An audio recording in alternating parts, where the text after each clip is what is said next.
अस्सलाम वालेकुम दोस्तों, welcome back to our channel comic stories in Urdu.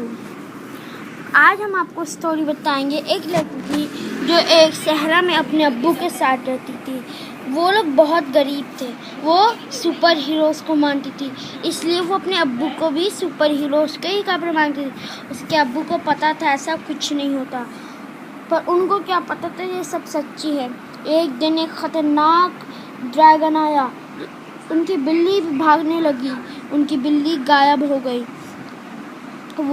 उसके अब्बू उस बिल्ली को बचा रहे थे। एकदम से वो ड्रैगन उस बच्ची को इतना मारा, उसको इतने बिजली के झटके दिए, इतने बिजली के झटके दिए। उसके अब्बू ने उसको बचाने की कोशिश की, पर सुपर हीरो सूरज, जिसके पास दुनिया की ताकतें भरी थी, उसने उस सांप को इतनी ज़ोर से मार के हवा में फेंका कि वो सांप चिल्लाते हुए गायब हो गया। फिर उसके बाद वो बच्ची बेहोश हो गई।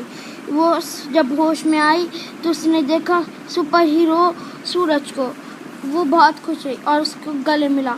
सुपर हीरो ने उसको हमेशा देखते रहा और उसकी हिफाजत में कभी की नहीं, और सुपर हीरो गया भी गया।